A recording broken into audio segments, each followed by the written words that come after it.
Nous commémorons cette année le centenaire de la fin de la Première Guerre mondiale. L'année 1918 est marquée dans le territoire de Belfort par la présence de régiments américains, en particulier autour de Rougemont-le-Château, mais aussi à Grand-Villars, qui a accueilli le 370e régiment US. Section en avant, marche, gauche, gauche. Les archives départementales proposent en 2018 une saison culturelle axée sur des conférences, sur des expositions, sur un concert qui vise à rapprocher les Terrifortains de ce passé lié à la fin de la Première Guerre mondiale.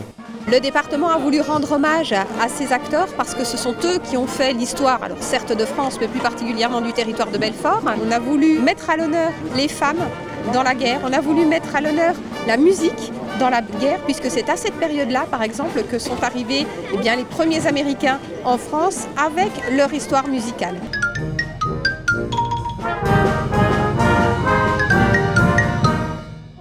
Revêt une dimension très symbolique puisque celui-ci est placé sous le haut patronage de Madame la Consul des États-Unis d'Amérique à Lyon.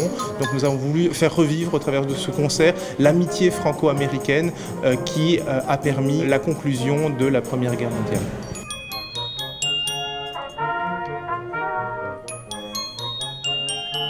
C'était un beau moment que de reproduire ce concert qui avait eu lieu ici il y a tout juste 100 ans. Dans le cadre des commémorations, c'était un beau moment et l'occasion de célébrer l'amitié franco-américaine.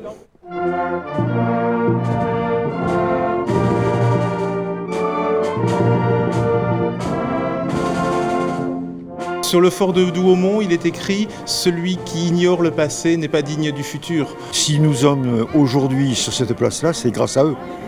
Et il faut les remercier de ce côté-là. Et ça nous donne la chair de poule quand vous entendez les hymnes comme tout à l'heure. Se replonger dans l'histoire, c'est l'occasion aussi de dessiner des perspectives pour l'avenir.